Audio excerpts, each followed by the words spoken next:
దయగలిగిన మా దేవ, కృప కలిగిన మా తండ్రి, పరిశుద్ధుడా, మహోన్నతుడా, మహాశక్తి సంపన్నుడా, కోటాను కోట్ల దూతలతో యెహోవా పరిశుద్ధుడు, యెహోవా పరిశుద్ధుడు, యెహోవా పరిశుద్ధుడు అని నిత్యము గాన ప్రతిగణలు అందుకుంటున్న మా కన్న తండ్రి, మీ ఘనమైన నామమునకు, శ్రేష్టమైన నామమునకు, శక్తి కలిగిన ఉన్నతమైన నామమునకు ప్రభు అయిన యేసుక్రీస్తు వారి పేరిట స్తుతులు స్తోత్రములు చెల్లిస్తూ ఉన్నాం నాయన. తండ్రి, మీ పిల్లలమైన మేము ఈ సాయంకాలం వేళ ఈ గుడిమల్లంక గ్రామంలో చిన్న మందగా కూడుకుని తండ్రి, మీ పరిశుద్ధ గ్రంథంలో నుండి నాయన మా బ్రతుకులను బాగు చేసుకునే మాటలను, మా ప్రవర్తన సరిదిద్దుకునే మాటలను, మా విశ్వాస జీవితాన్ని, మా ఆత్మీయ జీవితాన్ని అభివృద్ధి చేసుకునే మాటలను, మీ యందు భయభక్తులు కలిగి బ్రతికే మాటలను, మీరిచ్చే నిత్యరాజ్యానికి నడిపించే మాటలను మరొక్కసారి మేమందరము కూడా వినటానికి, వాటి ప్రకారంగా మేమందరము బ్రతకటానికి మీరు మాకిచ్చిన గొప్ప అవకాశమును బట్టి, ధన్యతను బట్టి క్రీస్తు వారి పేరిట స్తుతులు స్తోత్రాలు చెల్లిస్తున్నాం ఆయన. మీ దాసుడునైన నేను మీ పక్షముగా నిలబడి తండ్రి, మీ గ్రంథములో నుండి నాయన మీ మాటలను మీ పిల్లలకు ఉపదేశించడానికి సిద్ధపడుతూ ఉండగా తండ్రి, చెప్పగలిగే మంచి సంయోచితమైన జ్ఞానమును మీ ఆత్మ సహాయము నాకు అందించండి తండ్రి. వినుచున్న మీ పిల్లలకు అర్థం చేసుకునే మనసును, గ్రహించే హృదయమును దయచేయండి నాయన. మీ మాటలు తండ్రి కేవలం విని విడిచిపెట్టే వారంగా ఉండకుండా విన్న మాటలను గ్రహించుకుని మా హృదయంలో భద్రపరుచుకుని ఆ మాటల ప్రకారంగా బ్రతుకుతూ మీరు ఇచ్చే నిత్యరాజ్యానికి మీ మాటల ద్వారా బాటలు వేసుకోవడానికి సహాయం చేయమని, కృప చూపించమని, దయ చూపించమని, మీ కృపలో మమ్మల్ని అందరినీ భద్రపరిచి కాచి కాపాడమని మీ ప్రియ కుమారుడును మా ప్రియ రక్షకుడైన యేసుక్రీస్తు వారి పేరిట చిన్న ప్రార్థన అడిగి వేడుకొనుచున్నాము తండ్రి, ఆమేన్. కూడి వచ్చినటువంటి సహోదరి సహోదరులందరికీ కూడా మన ప్రభువును రక్షకుడైన యేసుక్రీస్తు వారి పేరిట హృదయపూర్వకమైన వందనములు తెలియజేస్తున్నాను. అంత బాగున్నారు కదండి, సంతోషం. ఈరోజు ఒక మంచి పాఠాన్ని మనం నేర్చుకుందాం. ఈరోజు మనం నేర్చుకోబోయే పాఠం పేరు దేవుని కృప పొందినవారు ఎవరు, దేవుని కృప పొందినవారు ఎవరు అనే అంశాన్ని ఈరోజు మనం నేర్చుకుందాం.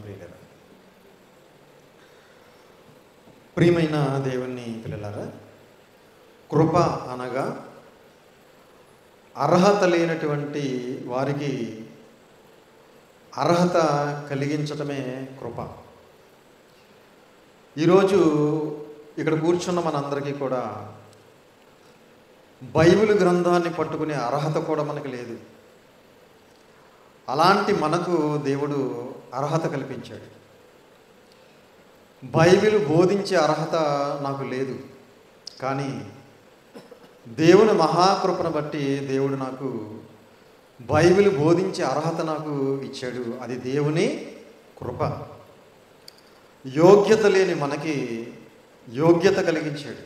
ఆయన రాజ్యంలో సభ్యులుగా చేరే యోగ్యత, అది దేవుని కృప. ఎన్నిక లేని మనకి ఎన్నిక కలిగించాడు. ఆయన కుమారులుగా, ఆయన కుమార్తెలుగా బ్రతికి దేవుడిచ్చే పరలోక రాజ్యానికి చేరుకునే ఒక ఎన్నిక మనకిచ్చాడు. ఒకప్పుడు మనకి ఎన్నిక లేదు. ఎన్నిక లేని మనకి ఎన్నికైన వారిగా ఎంచాడు. అది దేవుని కృప. ఏ యోగ్యత లేని మనకి యోగ్యత కలిగించాడు దేవుడిచ్చే నిత్యరాజ్యానికి చేరుకోవడానికి. ఇది దేవుని యొక్క కృప. ప్రతి విషయంలోనూ కూడా మనం దేవుని కృప, దేవుని కృప అని ఎక్కువగా మాట్లాడుతూ ఉంటాం. అనారోగ్యం వచ్చి తగ్గినప్పుడు మనం వాడే పదం దేవుని కృపను బట్టి తగ్గిందండి అంటూ ఉంటాం.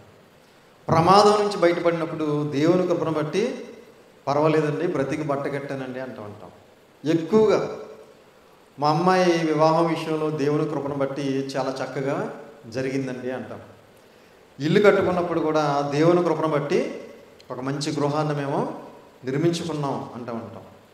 అంటే దేవుడు మన పట్ల చేస్తున్న మేలులను బట్టి, దేవుడు మన పట్ల చేస్తున్న ఉపకారములను బట్టి, దేవుడు మన పట్ల చేస్తున్న సహాయ సహకారాలను బట్టి మనం ఎక్కువగా వాడే పదం దేవుని కృప. దేవుని కృప పొందిన వారు ఎవరు? క్రీస్తుకు పూర్వం దావీదు గారు పలుకుతున్నటువంటి అద్భుతమైన మాట ఈ సమయంలో మనం చూడగలిగితే, కీర్తనల గ్రంథము 59వ అధ్యాయం. కీర్తనల గ్రంథము 59వ అధ్యాయము 17వ వచనాన్ని జాగ్రత్తగా చూడండి పెట్టారు. క్రీస్తుకు పూర్వం 1000 సంవత్సరాల క్రితం దావీదు గారు పరిశుద్ధాత్మ ప్రేరణతో పలుకుతున్న అద్భుతమైన మాట. 59వ అధ్యాయము 17వ వచనం. దేవుడు నాకు ఎత్తైన కోటగాను కృపగల దేవుడుగాను ఉన్నాడు. నా బలమా నిన్నే కీర్తించెదను. ఈసరే 59వ అధ్యాయము 17వ వచనం. దావీదు గారు దేవుని యొక్క ఔన్నత్యం గురించి, దేవుని యొక్క కృప గురించి పలుకుతున్నటువంటి మాట. దేవుడు నాకు ఎత్తైన కోటగాను. దేవుడు ఎలా ఉన్నాడట దావీదు గారికి? ఒక ఎత్తైన కోట. ఎలా ఉంటుంది ఏమండి? ఒక ఎత్తైన కోట ఎంతోమందిని ప్రాణాపాయ స్థితి నుంచి కాపాడుతుంది. ఉదాహరణకి ఒకవేళ ఏదైనా వరదలు, సునామీ లాంటివి వచ్చినాయి అనుకోండి, ఇప్పుడు ఎత్తైన కోటలో ఉన్నాం అనుకోండి, మనకి ఏ విధమైన ప్రమాదమో సంభవించదు. అవునా? ఎందుకు మనం ఎక్కడున్నాం? ఎత్తైన కోటలో ఉన్నాం. ఇప్పుడు దేవుడు దావీదు గారికి ఎలా ఉన్నాడట? ఒక ఎత్తైన కోటగా ఉన్నాడట. అంటే నన్ను కాపాడే ఒక రక్షకుడుగా, ఒక సర్వశక్తి గలవాడుగా ఉన్నావు తండ్రి అని చెప్పడానికి దావీదు గారి పదాన్ని ప్రయోగిస్తున్నారు. ఒక ఎత్తైన కోటగాను, కృపగల దేవుడుగాను. కృపగల దేవుడుగాను. దేవుడు ఎలా ఉన్నాడట? కృప చూపించేవాడిగా, కృప కలిగిన వాడిగా ఉన్నాడట దావీదు గారికి. ఏమండి? కృపగల దేవుడుగాను ఉన్నాడు. నా బలమా నిన్నే కీర్తించదను. నేను ఎవరిని కీర్తిస్తానంటే, ఎవరిని ఆరాధిస్తానంటే, ఎవరిని స్తుతిస్తానంటే, ఎవరిని పూజిస్తానంటే నిన్నే కీర్తించదను. అంటే దేవుడు ఎత్తైన కోటగా ఉన్నాడు. దేవుడు కృప కలిగిన వాడిగా ఉన్నాడు. ఎన్నో మేలులు, ఎన్నో ఉపకారాలు, ఎన్నో సహాయ సహకారాలు నా జీవితంలో దేవుడు చేశాడు కనుక నేను ఆయన్నే కీర్తిస్తాను అంటున్నాడు దావీదు గారు. ఏమండి? దేవుని యొక్క కృప ఎలాంటిదో ఒకసారి మనం బైబిల్ గ్రంథంలోకి వెళ్ళి చూడగలిగితే, ఇదే కీర్తనల గ్రంథము 36వ అధ్యాయం. కీర్తనల గ్రంథము 36వ అధ్యాయము 7వ వచనం జాగ్రత్తగా చూడండి పెట్టారు. 36:7. దేవా నీ కృప ఎంతో అమూల్యమైనది. దేవా నీ కృప ఎంతో అమూల్యమైనది. ఈ మాట ఎవరు చెప్తున్నారు? ఇది కూడా దావీదు గారే చెప్తున్నారు. అమూల్యమైనది అంటే అర్థం ఏంటి? మూల్యం చెల్లించలేనిది, వెల కట్టలేనిది అని, అంటే చాలా గొప్పది అని. నీ కృప చాలా ఉన్నతమైనది అని అర్థం, చాలా గొప్పది అని అర్థం. ఎందుకంటే దేవుడు ఎన్ని అపరాధాలు చేసినా, ఎన్ని పాపాలు చేసినా, దేవుడు అందరినీ సజీవులుగా ఉంచి పెంచి పోషిస్తూ కాచి కాపాడుతున్నాడంటే అది దేవుని యొక్క కృప. అది అమూల్యమైనది, దానికి వెల కట్టలేము. చాలా గొప్పది దేవుని కృప. ఒకవేళ దేవునికే గనక మానవుల పట్ల కృప లేకపోతే ఈ మానవులు అనేవాళ్ళు మట్టిలో కలిసిపోయి ఉండేవారు. ఈరోజు ఎవరో బ్రతికి బట్ట కట్టేవారు రాదు. కనుక ఈరోజు ఇంకా ఈ భూమి మీద ఇన్ని పాపాలు జరుగుతున్నా, ఇన్ని నేరాలు జరుగుతున్నా, ఇన్ని ఘోరాలు జరుగుతున్నా దేవుడు ఇంకా మనుషులు ఇంకా బ్రతికుంచాడు అంటే అది దేవుని యొక్క కృప. అందుకే దేవా నీ కృప ఎంతో అమూల్యమైనది. అమూల్యమైన దేవుని యొక్క కృప. మరి దేవుని కృప పొందిన వారు బైబిల్ గ్రంథంలో ఎవరైనా ఉన్నారా అని మనం ఆలోచించగలిగితే కొంతమంది ఉన్నారు. వాళ్ళెవరో ఒకసారి మనం బైబిల్ గ్రంథంలోకి వెళ్ళి చూడగలిగితే ఆదికాండము 6వ అధ్యాయం. ఆదికాండము 6వ అధ్యాయం. ఆదికాండం 6వ అధ్యాయము 7-8 వచనాలు జాగ్రత్తగా చూడండి. ఆదికాండం 6వ అధ్యాయము 7-8 వచనాలు. అప్పుడు యెహోవా నేను సృజించిన నరులతో కూడా జంతువులను, పురుగులను, ఆకాశ పక్షాదులను భూమి మీద ఉండకుండా తుడిచివేయుదును. దేవుని కోపం వచ్చింది. ఎందుకంటే ప్రారంభంలో ఉన్నటువంటి మానవులు భయంకరమైనటువంటి భ్రష్టులుగా మారిపోయారు, భయంకరమైన పాపాలు చేస్తున్నారు. అందుకే దేవుని కోపం వచ్చి దేవుడు అంటున్నాడు, 7వ వచనం అందరూ చూడాలి. అప్పుడు యెహోవా నేను సృజించిన నరులను ఎవరు సృజించారు? దేవుడే. కోతి నుంచి వచ్చాడు మానవుడు అంటున్నారు చాలామంది. ఏమండి, కోతి నుంచి వచ్చామండి మనం, చేప నుంచి వచ్చాడు అంటున్నారు ఇంకొంతమంది. ఏమండి, ప్రియమైన దేవుని పిల్లలారా, దేవుడు అంటున్నాడు నేను సృజించిన నరులతో కూడా జంతువులను కూడా పురుగులను ఆకాశ పక్ష్యాదులను భూమి మీద ఉండకుండా తుడిచివేయుదును. మనుషుల్ని, జంతువుల్ని, అలాగే పురుగులను, పక్షులను అందరినీ ఏం చేస్తానంటున్నాడు? తుడిచేస్తానంటున్నాడు, కాలగర్భంలో కలిపేస్తాను. ఎలయనగా నేను వారిని సృష్టించినందుకు సంతాపమునంది ఉన్నాను. వీళ్ళందరినీ సృష్టించినందుకు దేవుడు బాధపడుతున్నాడు.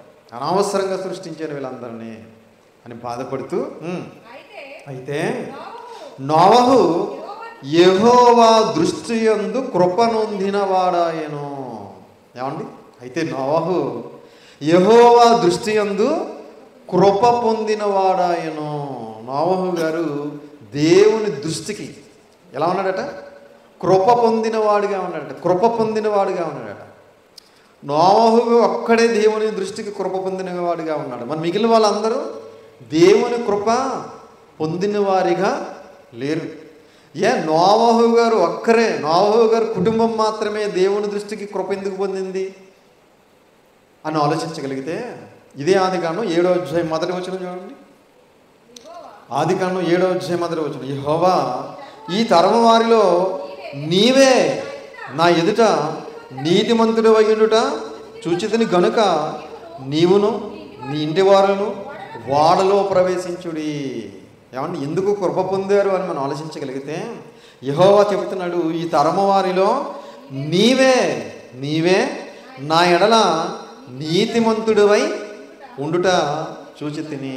ఈ తరము వారిలో నీవే నా ఎదుట నీతిమంతుడివై ఉండుట చూచితిని. అంటే నోవహు గారు కానివ్వండి, నోవహు గారి కుటుంబ సభ్యులు కానివ్వండి, దేవుని ఎదుట దేవుని ఎడల ఎలా బ్రతుకుతున్నారు? నీతిమంతులుగా బ్రతుకుతున్నారు.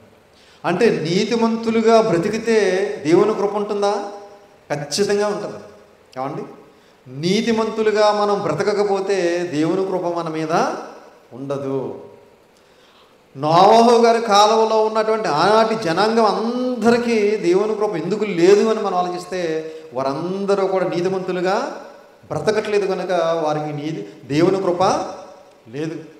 కేవలం నోవహు గారికి, నోవహు గారి కుటుంబ సభ్యులకు మాత్రమే దేవుని కృప ఉన్నట్టుగా మనకు కనబడుతుంది. ఎందుకయ్యా అంటే వారు నీతిగా బ్రతుకుతున్నారు, దేవుని యందు భయభక్తులు కలిగి బ్రతుకుతున్నారు, దేవునికి ఇష్టమైన జీవితం జీవిస్తున్నారు కనుక దేవుని యొక్క కృప వారి మీద ఉంది. అందుకే ఈ తరము వారిలో నీవు ఒక్కడివే నా ఎదుట నీతిమంతుడివై ఉన్నావు.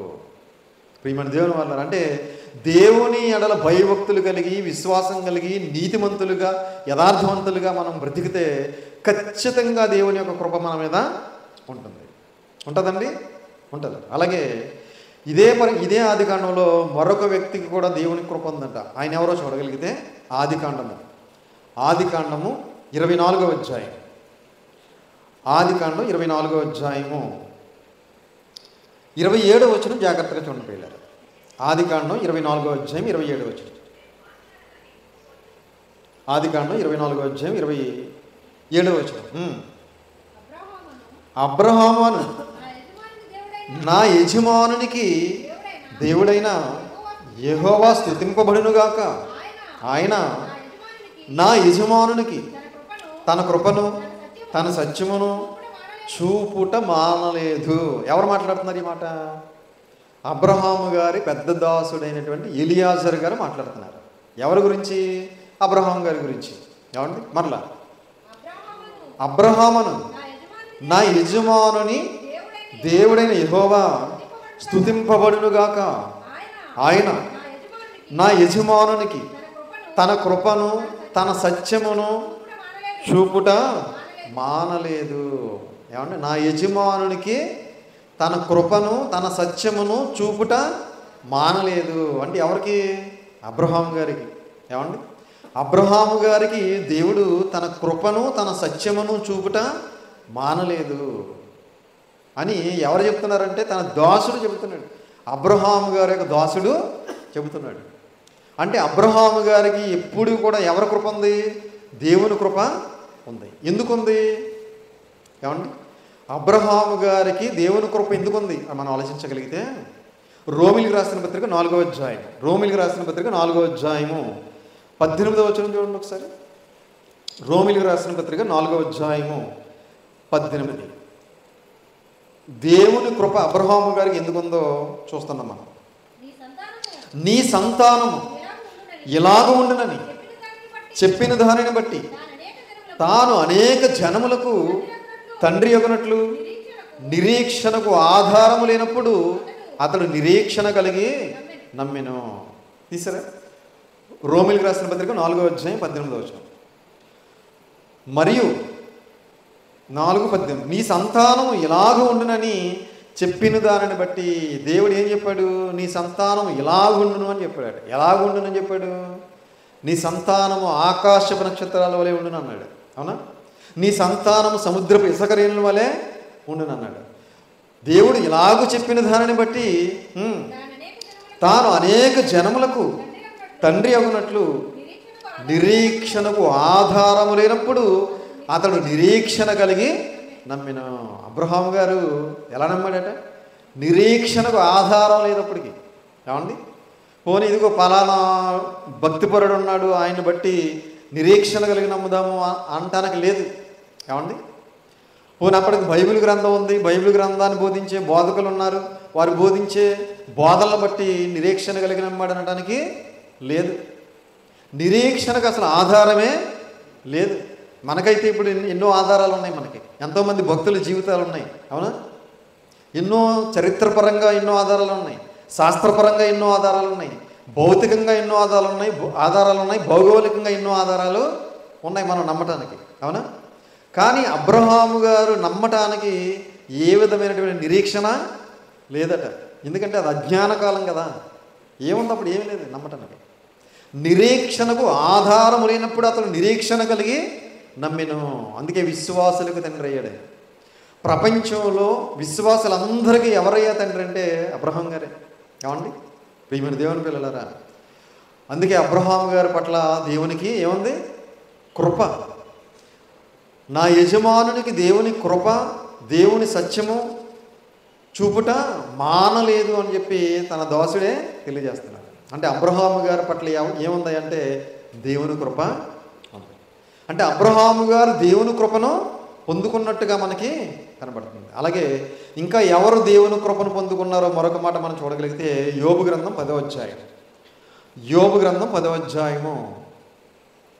యోబు గ్రంథం 10వ అధ్యాయము.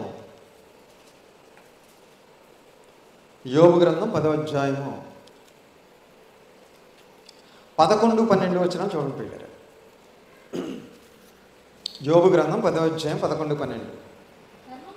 చర్మముతోనూ మాంసముతోనూ నీవు నన్ను కప్పితివి, ఎముకలతోనూ నరములతోనూ నన్ను సంధించితివి, జీవమును అనుగ్రహించి నా ఎడల కృప చూపితివి.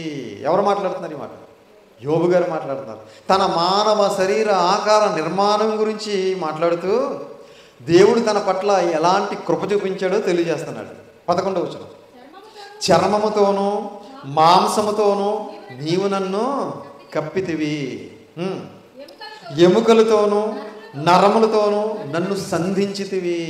అంటే తన మానవ శరీర ఆకార నిర్మాణాన్ని దేవుడు ఏ విధంగా నిర్మించాడో తెలియజేస్తూ పరిశుద్ధాత్మ ప్రేరణతో పలుకుతున్న మాటది. జీవమును అనుగ్రహించి నా ఎడల కృప చూపించితివి. నాకు జీవాన్ని అనుగ్రహించావు, నాకు జీవితాన్ని అనుగ్రహించావు తండ్రి, నా ఎడల కృప చూపించావు తండ్రి అని యోబు గారు పలుకుతున్నారు పరిశుద్ధాత్మ ప్రేరణతో. ఏమండి? అంటే యోబు గారికి ఏముందన్నమాట? దేవుని యొక్క కృప ఉంది. యోబు గారికి దేవుని కృప ఎందుకు ఉంది? యోబు గారికి దేవుని కృప ఎలా వచ్చింది అని మనం ఆలోచించగలిగితే ఇదే యోబు గ్రంథం 1వ అధ్యాయం 1వ వచనం. యోబు గ్రంథం 1వ అధ్యాయం 1వ వచనం. ఊజు దేశమునందు యోబు అని ఒక మనుషుడుండెను. అతడు యథార్థవర్తనుడును న్యాయవంతుడునై దేవుని యందు భయభక్తులు కలిగి చెడుతనమును విసర్జించినవాడు. యోబు గారు ఎలా బ్రతుకుతున్నాడట? ఊజు దేశమునందు యోబు అని ఒక మనుషుడుండెను. అతడు యథార్థవంతుడు, యథార్థంగా బ్రతుకుతున్నాడు యోబు గారు. అలాగే న్యాయవంతుడుగా బ్రతుకుతున్నాడట. యథార్థవంతుడు, న్యాయవంతుడిగా బ్రతుకుతున్నాడు. అలాగే దేవుని యందు భయభక్తులు కలిగి బ్రతుకుతున్నాడట. దేవుడు అంటే చాలా భయం యోబు గారికి, చాలా భక్తి యోబు గారికి. ఏమండి? భయభక్తులు గలవాడును, చెడుతనమును విసర్జించిన వాడు. అంటే చెడుతనం ఏదైనా ఉంటే దాన్ని వెంటనే విడిచిపెట్టేసేవాడు. ఏమండి? అందుకే దేవుని యొక్క కృప యోబు గారి పట్ల ఉంది ప్రియులు. మనం కూడా యథార్థవంతులుగా బ్రతికినట్లయితే, మనం కూడా న్యాయవంతులుగా బ్రతికినట్లయితే, మనం కూడా దేవుని యందు భయభక్తులు కలిగి బ్రతికినట్లయితే, మనం కూడా మనలో ఉన్నటువంటి చెడుతనాన్ని విసర్జించినట్లయితే దేవుని కృప మన పట్ల కూడా ఖచ్చితంగా ఉంటుంది ప్రియమైన దేవుని వల్ల. అందుకే యోబు గారికి దేవుని యొక్క కృప ఉంది. మనకు కూడా దేవుని కృప ఉండాలంటే ఇదిగో భక్తుల జీవితాలే మనకు ఆదర్శం. ఏమండి? భక్తుల జీవితాలే మనకు మాదిరి. వాళ్ళు ఎలా బ్రతికారో అలా బ్రతికితే సరిపోద్ది. ఏమండి? యోబు గారు ఎలా బ్రతికారో అలా బ్రతికితే మనం సరిపోద్ది. అబ్రహాం గారు ఎలా బ్రతికారో అలా బ్రతికితే సరిపోద్ది. నోవహు గారు ఎలా బ్రతికారో అలా బ్రతికితే దేవుని కృప ఖచ్చితంగా మన పట్ల ఉంటుంది. అలాగే ఇంకా ఎవరికి దేవుని కృప ఉందో మరొక మాట మనం చూడగలిగితే సమూయేలు గారు రాసిన 2వ గ్రంథం 7వ అధ్యాయం. సమూయేలు గారు రాసిన 2వ గ్రంథం 7వ అధ్యాయము 15వ వచనాన్ని జాగ్రత్తగా చూడండి ప్రియమైన దేవుని వాళ్ళారా. సమూయేలు గారు రాసిన 2వ గ్రంథం 7వ అధ్యాయం 15వ వచనం. నిన్ను స్థాపించుటకై నేను కొట్టివేసిన సౌలునకు నా కృప దూరమైనట్లు అతనికి నా కృప దూరము చేయను. దేవుడు దావీదు గారితో మాట్లాడుతున్నటువంటి మాట ఇది. ఏమండి? ఎవరు మాట్లాడుతున్నారు? దేవుడు దావీదు గారితో మాట్లాడుతున్నటువంటి మాట. ఏం మాట్లాడుతున్నారు? మరలా నిన్ను స్థాపించుటకై నేను కొట్టివేసినట్లు, నేను కొట్టివేసిన సౌలునకు నా కృప దూరమైనట్లు. సౌలు గారికి దేవుని కృప ఏమైందట? దూరం అయిపోయిందట. ఎందుకు? ఏం చేశాడు? సౌలు గారు ఏం తప్పు చేశాడు? ఏం తప్పు చేశాడంటే యాజకులు మాత్రమే అర్పించాల్సినటువంటి బలి తొందరపడి సౌలు గారు అర్పించేశారు. అదొక తప్పు. రెండవ తప్పు ఏంటంటే అమాలేకీయులు అందరినీ కూడా హతమార్చేయమన్నాడు. అమాలేకీయులందరినీ మొత్తం అందరినీ పశువులతో సహా హతమార్చమంటే అందరినీ హతమార్చి అగగు అనే ఒక రాజుని బ్రతికించాడు. అంతటితో కాకుండా బలిసినటువంటి ఎద్దులన్నింటినీ పక్కన పెట్టాడు. ఏమండి? బలిసినటువంటి ఎద్దులన్నీ కూడా పక్కన పెట్టాడు. మరి నీచమైనవి ఏమండి అలాగే కుంటివి గుడ్డివి అన్నిటిని కూడా నిర్మూలం చేశాడు. చూసారా? అంటే దేవుని ఆజ్ఞను ఏం చేశాడనమాట? ధిక్కరించాడు సౌలు గారు. ఇశ్రాయేలీయులకు మొట్టమొదటి రాజుగా దేవుడు నియమిస్తే దేవుని ఆజ్ఞను ధిక్కరించి దేవుని కృపను పోగొట్టుకున్నాడు సౌలు గారు. అందుకే సౌలునకు నా కృపను దూరము చేసినట్లుగా అతనికి నా కృప దూరము చేయను. అంటే ఎవరి గురించి చెబుతున్నాడు దేవుడు? ఏమండి? దావీదు గారి గురించి కాదు, సొలొమోను గారి గురించి చెప్తున్నాడు. సొలొమోను గారి గురించి దావీదు గారికి చెబుతున్నాడు. సౌలుకి దూరం చేసినట్టుగా ఇదిగో సొలొమోను గారికి నా కృప దూరము చేయను అని చెబుతున్నాడు. సొలొమోను గారు అంత గొప్పడా? సొలొమోను గారు అంత మంచోడా? సొలొమోను గారికి ఉన్నటువంటి భక్తి అంత గొప్పదా అని మనం ఆలోచించగలిగితే సొలొమోను గారి మనస్తత్వం ఏంటో ఒకసారి చూద్దాం. సమూయేలు గారు రాసినటువంటి రాజుల మొదటి గ్రంథం, క్షమించాలి, రాజుల మొదటి గ్రంథం 3వ అధ్యాయం. రాజుల మొదటి గ్రంథం 3వ అధ్యాయము 9వ వచనం నుంచి చూడండి. సొలొమోను గారు ఎంత మంచి మనస్తత్వం కలిగిన వాడు ఒకసారి మనం చూడగలిగితే ప్రారంభంలో 3వ అధ్యాయం 9వ వచనం నుంచి, ఇంత గొప్పదైన నీ జనమునకు న్యాయము తీర్చగలవాడు ఎవడు? ఎందుకంటే ఇశ్రాయేలు మీద రాజుగా నియమించాడు కదా సొలొమోను గారిని. నియమించిన తర్వాత సొలొమోను గారు దేవునికి చేస్తున్నటువంటి ప్రార్థన ఇది. ఏమంటున్నాడు? ఎంత గొప్పదైన నీ జనమునకు న్యాయము తీర్చగలవాడు ఎవడు? కాబట్టి నేను మంచి చెడ్డలు వివేచించి నీ జనులకు న్యాయము తీర్చినట్లు నీ దాసుడునైన నాకు వివేకము గల హృదయము దయచేయము. ఏమడుగుతున్నాడు దేవుణ్ణి? మంచి చెడ్డలు వివేచించి నీ జనములకు న్యాయము తీర్చినట్లు నీ దాసుడునైన నాకు వివేకము గల హృదయము దయచేయము. ప్రియమైన దేవుని వల్లరా, మంచి చెడులు వివేచించుటకు నీ జనులకు తీర్పు తీర్చుటకు ఏమనుగ్రహించమంటున్నాడు? వివేకము గల హృదయమును అనుగ్రహించుము. వివేకము గల హృదయమును అనుగ్రహించుము అని ఎప్పుడైతే దేవుణ్ణి అడిగాడో, సొలొమోను చేసిన ఈ మనవి ప్రభువునకు అనుకూలమైన గనుక దేవుడు అతనికి ఎలాగూ సెలవిచ్చెను? దీర్ఘాయువునైనను ఐశ్వర్యమునైనను నీ శత్రువుల ప్రాణమునైనను అడుగక. ఏమడగలేదట? దీర్ఘాయువుని అడగలేదట. ఏమంటే దీర్ఘాయుష్ని అడగలేదట. ఐశ్వర్యాన్ని అడగలేదట. శత్రువుల ప్రాణాన్ని అడగలేదట. మనమైతే ఏమడుగుతాం? ఏమండి? ఆరోగ్యాన్ని ఇమ్మంటాం, ఆయుష్ని ఇమ్మంటాం, ఏమండి ఐశ్వర్యాన్ని ఇమ్మంటాం, అలాగే శత్రువుల ప్రాణాన్ని కూడా ఇమ్మని అడుగుంటేవాళ్ళు. కానీ సొలొమోను గారు ఇవేమీ అడగకుండా ఏమడిగాడు? ఏమంటే చెప్తున్నాడు చూడండి, దేవుడు వివేకము గల హృదయమును అనుగ్రహించుమని నీవు అడిగితివి అన్నాడు చూడండి. న్యాయములను గ్రహించుటకు వివేకమును అనుగ్రహింపమని నీవు అడిగితివి. నీవు ఎలాగో అడిగినందున నీ మనవి ఆలకించుచున్నాను. నీవు ఎలాగో అడిగినందున నీ మనవి ఆలకించుచున్నాను. ప్రియమైన దేవుని వల్లరా, అంటే మనం చేసే ప్రార్థన కూడా దేవునికి నచ్చాలి. ఏమండి? మనం చేసే ప్రార్థన మనకు నచ్చడం కాదు, ఎవరికి నచ్చాలి? దేవునికి నచ్చాలి. ఏమండి? మనకు నచ్చినవి అన్నీ అడిగేస్తూ ఉంటాం. అది దేవునికి నచ్చుతుందా లేదా అని కనీసం ఒకసారి ఆగి ఆలోచించాం. మనం చేసే ప్రార్థన దేవునికి అనుకూలంగా ఉండాలి, దేవునికి నచ్చేదై ఉండాలి, వెంటనే దేవుడు మనకి ఇచ్చేదై ఉండాలి. ఇక్కడ సొలొమోను గారు చేసిన ప్రార్థన దేవునికి నచ్చింది. నచ్చితే దేవుడు ఏం చేశాడు చూడండి కింద, బుద్ధి వివేకములు గల హృదయము నీకు ఇచ్చిచున్నాను. బుద్ధి వివేకములు గల హృదయమును నీకు ఇచ్చిచున్నాను.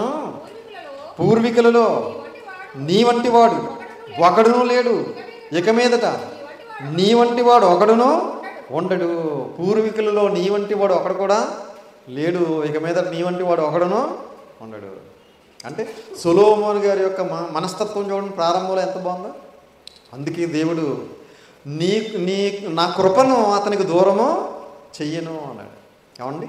నా కృపను అతనికి దూరం చెయ్యను అని చెప్పి కింద ఇంకా దేవుడు ఏమంటున్నాడు చూడండి, మరియు నీవు ఐశ్వర్యమును ఘనతను ఇమ్మని అడగకపోయినను నేను వాటిని కూడా నీకు ఇచ్చిచున్నాను.